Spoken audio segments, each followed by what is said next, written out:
నమస్తే, welcome to Telugu రాజ్యం. నేను మీ అనుష. ఈ రోజు మనతో పాటు ఉన్నారు ప్రముఖ పొలిటికల్ అనలిస్ట్ చింతా రాజశేఖర్ గారు ఉన్నారు. మాట్లాడేద్దాం. హలో సార్, నమస్తే. మన ఆర్కే గారి వీకెండ్ కమెంట్ చూసారా సార్ మీరు? వైసీపీ నేతల గురించి అనేక రకాలుగా ఆయన మాట్లాడడం జరిగిందనమాట. సో వైసీపీ నేతలు జగన్ ఏది చెప్పినా నమ్ముతారు. 3 రాజధానుల గురించి మాట్లాడినప్పుడు అవును ఓహో ఆహా అన్నారు. తర్వాత వైసీపీ నేతల భార్యల గురించి కూడా తప్పుగా మాట్లాడడం జరిగింది. సో దీని గురించి మీరు ఎలా స్పందిస్తారు? ఇక్కడ చంద్రబాబు నాయుడు అమరావతి అనేది ఆయన మానసిక పుత్రిక. అది ఎట్లా అంటే, చంద్రబాబు నాయుడు ఆంధ్రప్రదేశ్ రాష్ట్ర విభజన ప్రకటన వచ్చినప్పుడు ఆంధ్ర ప్రాంత తెలుగు ప్రజలందరూ రాష్ట్రం విడిపోతుంది అనే బాధలో ఉన్నప్పుడు చంద్రబాబు నాయుడు ఒక ప్రకటన చేశారు. రాష్ట్రం విడిపోతే విడిపోయింది, మనము ఒక కొత్త రాజధాని కావాలి, ఆ కొత్త రాజధానికి 5 లక్షల కోట్లు కేంద్రం ఇవ్వాలి అని చెప్పారు.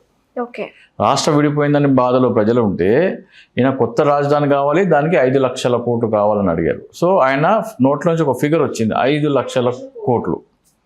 అది అయిపోయిన తర్వాత ఆయన ల్యాండ్ పూలింగ్, అంటే ఇప్పుడు మనకి ఎక్కడైనా సరే రాజధాని కట్టడానికి ఏం కావాలి? భూమి కావాలి. భూమి అంటే అయితే ప్రభుత్వ భూమి ఉంటుంది, లేదంటే మీరు రైతుల దగ్గర నుంచి భూమి కొని దాంట్లో కట్టాలి. అది అలా చేయకుండా ఆయన కొత్త కాన్సెప్ట్ తీసుకొచ్చాడు, ల్యాండ్ పూలింగ్ అనే కాన్సెప్ట్ అని. ల్యాండ్ పూలింగ్ కాన్సెప్ట్ అంటే ఏంటంటే, రైతు కనుక 1 ఎకరా భూమి ప్రభుత్వానికి ఇస్తే రైతుకి కొంత భూమి ఇస్తారు, కొంత భూమి రోడ్లు, భవనాలు, పార్కులకు పోతాయి, కొంత భూమి ప్రభుత్వానికి మిగులుతుంది. సో చంద్రబాబు నాయుడు గారు ఏమన్నారో ఒకసారి మనం చూద్దాం. 2 లక్షల నుంచి 5 లక్షల కోట్ల రూపాయలు ప్రభుత్వానికి ఆస్తి మిగిలేది. ఆస్తి అంటే ఆదాయం వచ్చేది. చంద్రబాబు నాయుడు గారు ఏమంటారంటే, ఈ ల్యాండ్ పూలింగ్ వల్ల మనకి మొదటి, అంటే ఇది 2023లో మాట్లాడారు చంద్రబాబు నాయుడు, మొదటి ఫేజ్ ల్యాండ్ పూలింగ్ వల్ల ప్రభుత్వ ఖజానాకి 5 లక్షల కోట్ల ఆదాయం వచ్చేది అంటారు. ఈ ల్యాండ్ పూలింగ్ ఏమంటే 25% భూమి ప్రభుత్వానికి వస్తుంది, 25% భూమి రైతులకు వెళ్తుంది, 50%లో రోడ్లు, భవనాలు, పార్కులు, పేదలకు ఇళ్ల పట్టాలు అది ఉంటుంది. సో ప్రభుత్వానికి వచ్చే భూమి విలువ 5 లక్షల కోట్లు అయితే రైతులకు వెళ్ళే భూమి విలువ కూడా 5 లక్షల కోట్లు. అక్కడ రాష్ట్రం విడిపోతుందన్నప్పుడు ఏమన్నాడు? 5 లక్షల కోట్లు అన్నాడు. ఇప్పుడు ఏమంటున్నాడు? ప్రభుత్వానికి 5 లక్షల కోట్ల ఆస్తి మిగిలేదు అంటున్నాడు. ప్రభుత్వం వాటా 25%, ప్రభుత్వానికి 5 లక్షల కోట్లు అయినప్పుడు రైతుల వాటా కూడా 25%తో రైతులకు కూడా 5 లక్షల కోట్లు మిగులుతుంది. మరి 5 లక్షల కోట్లు ఈ ల్యాండ్ పూలింగ్ వల్ల మిగులుతుంది కదా, రైతులకు వెళ్తుంది కదా.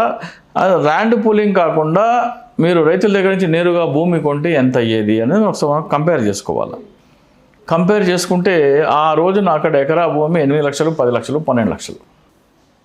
మొదటి విడత ల్యాండ్ పూలింగ్ చేసింది 35,000 ఎకరాలు. యావరేజ్న ఎకరా 10 లక్షలు వేసుకుంటే, ఓపెన్ మార్కెట్ రేట్ చెప్తున్నాను నేను, కార్డ్ వాల్యూ కాదు, ఓపెన్ మార్కెట్ వాల్యూలో ఎకరా 10 లక్షలు యావరేజ్ చేసుకుంటే 35,000 ఎకరాల ఖర్చు అయ్యేది 3,500 కోట్లు. అంటే రైతులకి 3,500 కోట్లు ఇచ్చేస్తే ఆ భూమి మొత్తం ప్రభుత్వ భూమి అయిపోయేది. అందులో రాజధాని కడితే చంద్రబాబు నాయుడు చెప్తున్న ఈ 5 లక్షల కోట్లు ప్రభుత్వానికి వచ్చేది. ప్రభుత్వానికి అంటే ప్రజలకు వచ్చేది. ప్రజలకి రావాల్సిన 5 లక్షల కోట్లు రాకుండా రియల్ ఎస్టేట్ వ్యాపారులకి దోచిపెట్టే చట్టమే ల్యాండ్ పూలింగ్ చట్టం. ఈ ఆర్కే రాధాకృష్ణ ఈ విషయం మాట్లాడకుండా అమరావతి ల్యాండ్ పూలింగ్ అంటాడు. అంటే ప్రభుత్వ ఖజానాకి రావాల్సిన ఆదాయాన్ని దోచుకునే చట్టము అని రాధాకృష్ణ మాట్లాడట్లేదు. జగన్ 3 రాజధానులు అంటే ఇది పోతుంది. జగన్ 3 రాజధానులు అంటే వీళ్ళందరూ భిక్షాటం చేశారు. మన చంద్రబాబు నాయుడు జోలే పట్టుకుని తిరిగాడు. ఈ భూములు ఇచ్చిన వాళ్ళన్న వాళ్ళ ముసుగులో ఉన్న రియల్ ఎస్టేట్ వ్యాపారులు ఏం చేశారు? న్యాయస్థానం టు దేవస్థానం అని అండ్ అమరావతి టు వర్షభయని యాత్రలు చేశారు. ల్యాండ్ పూలింగ్ చట్టంలో ప్రజల కష్టం దోచి ప్రైవేట్ వ్యక్తులకు పెట్టే చట్టం అని వైసీపీ వివరించినట్టయితే, ఈ న్యాయస్థానం టు దేవస్థానం అనే యాత్ర చేసే వాళ్ళ మీద ప్రజలు చెప్పులు ఇచ్చుకుని కొట్టేవాళ్ళు. వైసీపీ చేసే ఇదే పని. వైసీపీలో ఉన్న అతిపెద్ద లోపం ఏంటంటే, అమరావతిలో జరుగుతున్న ల్యాండ్ పూలింగ్ చట్టంలో ప్రజలకి రావాల్సిన ఆదాయాన్ని దోచి ప్రైవేటు వ్యక్తులకి పంచిపెట్టే చట్టం అని వివరించకపోవడమే వైసీపీ చేసే అతిపెద్ద తప్పు. ఒకవేళ వైసీపీ అది చేస్తే ఈ రాధాకృష్ణ ప్రజలు, మాకు రావాల్సిన ఆదాయాన్ని దోచుకునే చట్టాన్ని నువ్వు ఎట్లా సమర్థిస్తావురా రాధాకృష్ణ అని మొన్న వెళ్ళి వైసీపీ వాళ్ళు ధర్నా చేశారు కదా. అప్పుడు ప్రజలు ధర్నా చేయరు. అరే నువ్వే పడరా, నీదేం జర్నలిజం రా? ప్రజలని దోచుకుని 5 లక్షల కోట్లు దోచుకునే చట్టాన్ని నువ్వు ఎట్టా సమర్థిస్తావురా నువ్వు అని తీసుకుని కొడతారు రాధాకృష్ణని. అలాగే నిన్న చలసాని వ్యాఖ్యలు కూడా చూసారా సార్ మీరు? రాజధాని ఆన్ వీల్స్ అని మాట్లాడుతున్నారు. సో దీని గురించి మీరు ఎలా స్పందిస్తారు?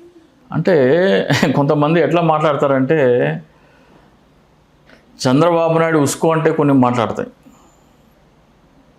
ప్రత్యేక హోదా చంద్రబాబు నాయుడుకి మాట్లాడమన్నప్పుడు మాట్లాడతాడు, తర్వాత మాట్లాడు. ఇప్పుడు చంద్రబాబు నాయుడు అధికారంలోకి వచ్చి 2 సంవత్సరాలు అయింది, ప్రత్యేక హోదా ఊసే లేదు. చలసాని శ్రీనివాస్ గారు నోటెమ్మట.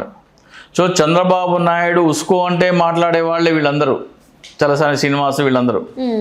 రాజధాని అండ్ వీల్స్ అని మాట్లాడే చలసాని శ్రీనివాస్ గారు ల్యాండ్ పోలింగ్లో 5 లక్షల కోట్ల దోపిడీ ఉందని ఎందుకు మాట్లాడారు చలసాని శ్రీనివాస్ గారు?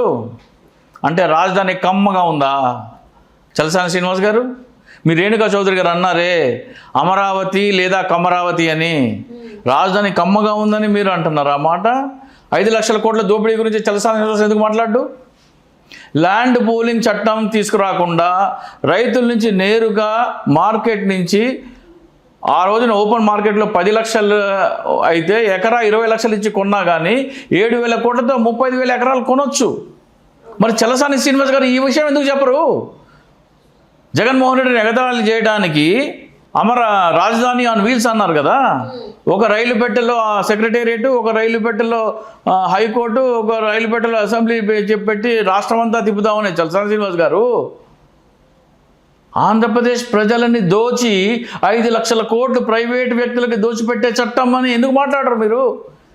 ప్రత్యేక హోదా గురించి ఈరోజు ఎందుకు మాట్లాడరు? చంద్రబాబు నాయుడు కనుసైగ చేస్తేనే మీరు మాట్లాడతారా? ఇంకోటి ఉన్నాడు శివాజీ అని, వాడంతే. అమరావతి, దుబాయ్ తర్వాత అమరావతి అంట ఎయిర్పోర్టు. ప్రజలని వీళ్ళు మోసం చేస్తున్నారు. ప్రజలని దోచుకోవడానికి తీసుకొచ్చిన చట్టం ల్యాండ్ పూలింగ్ చట్టం. వైసీపీ వివరించకపోవడమే అతిపెద్ద దురదృష్టం. ఈ ఆర్కే కానీ, చలసాని శ్రీనివాస్ కానీ, సినిమా యాక్టర్ శివాజీ కానీ వీళ్ళంతా ఏ సామాజిక వర్గం? కమ్మ సామాజిక వర్గం. రేణుకా చౌదరి ఏమంటుంది లోక్సభలో? అమరావతి లేదా కమరావతి అంటుంది. ఇంత ఓపెన్గా మా రాజధాని మేము దోచుకుంటామని చెప్తుంటే వైసీపీ చేస్తుందేంటి? అరే ల్యాండ్ పూలింగ్ చట్టం అనేది దోచుకునే చట్టం అని చెప్పండి రా బాబు అంటే వాళ్ళకి అర్థం కావట్లేదు. మన ఛానల్లో బోల్డ్ అని వీడియోలు చేసాం. ల్యాండ్ పూలింగ్ చట్టం అంటేనే ప్రజలకి రావాల్సిన ఆస్తి దోచి ప్రైవేటు వ్యక్తులకి దోచి పంచిపెట్టే చట్టము. అది వివరించినంత వరకు ఈ ఆర్కే కానీ, చలసాని శ్రీనివాస్ కానీ, ఈ శివాజీ కానీ ఇట్లాంటి కూతలు కూస్తూనే ఉంటారు. అరే ప్రజలని దోచుకునే చట్టం అని వివరించడానికి వైసీపీకి ఎందుకు అంత నామోషియో నాకు అర్థం కావట్లేదు. వాళ్ళకి అర్థం కావట్లేదో వాళ్ళకి తెలియదా నాకైతే అర్థం కావట్లేదు. ప్రజల కంచంలో అంటే భావితరాల కంచంలో కూడు దోచుకునే చట్టము ల్యాండ్ పూలింగ్ చట్టం. నేను అది క్యారికేచర్ పెడితేనే నా మీద కేసు పెట్టారు విజయవాడలో, ఎఫ్ఐఆర్ అయింది నా మీద. ప్రజలకి రావాల్సిన ఆస్తి దోచి, ఇది తెలుసు అందరికీ, మన 2 months బ్యాక్ జరిగింది. ప్రజలకి రావాల్సిన ఆస్తి దోచి ప్రైవేట్ వ్యక్తులకు పంచిపెట్టే చట్టం అని ఆ క్యారికేచర్ నేను వేశాను. చిన్నపిల్లడి కంచంలోంచి చంద్రబాబు నాయుడు, పవన్ కళ్యాణ్ కూడు దోచుకునే చట్టం అని. సో మీకు పంపిస్తాను, అవి కూడా డిస్ప్లే చేయండి. నా మీద ఎఫ్ఐఆర్ అయింది. నేను మాట్లాడుతున్నాను, వైసీపీ ఎందుకు మాట్లాడలేదు? ఈ ఏబిఎన్ రాధాకృష్ణ కానీ, చలసాని శ్రీనివాస్ కానీ, శివాజీ కానీ వీళ్ళందరూ ఇంకా ఒకసారి ఎవడైనా సరే నేను చెప్పింది కనుక ప్రజలకు వివరిస్తే, ఎవడైనా సరే అమరావతి పేరెత్తితే వాడిని చెప్పులు తీసుకొని తరిమి కొడతారు. ప్రజలే కొడతారు. అది ప్రజలకు వైసీపీ చెప్తే చాలు. వైసీపీ చెప్పాల్సింది చెప్పట్లేదు. అది చెబితే ఇంకా వైసీపీ ఏం చెప్పక్కర్లా. మావి గన్ గురించి మాట్లాడక్కర్లేదు, 3 రాజధానులు అనక్కర్లేదు, ఏదో అర్థం కావట్లేదు. మరి అది వైసీపీ ఆలోచించుకోవాలి. వైసీపీ కనుక ల్యాండ్ పూలింగ్ చట్టం వెనుక దాగి ఉన్న 5 లక్షల కోట్ల దోపిడీ ప్రజలకు వివరిస్తే, అమరావతి పేరు ఎవరైనా ఉచ్చరిస్తే ప్రజలు చెప్పులు తీసుకుని కొడతారు. ఇది గ్యారంటీ. అంతవరకు ఈ రాధాకృష్ణ మాట్లాడతారు, ఈ చలసాని శ్రీనివాస్ మాట్లాడతారు, ఈ శివాజీ మాట్లాడతారు. అలా రేణుకా చౌదరి లోక్సభలో కూడా మాట్లాడతారు. Thank you sir, thank you so much. నమస్తే. హలో, తెలుగు రాజ్యం ఛానల్ చూస్తున్నారా? సామాజిక, రాజకీయ, జీవన చిత్రణే తెలుగు రాజ్యం.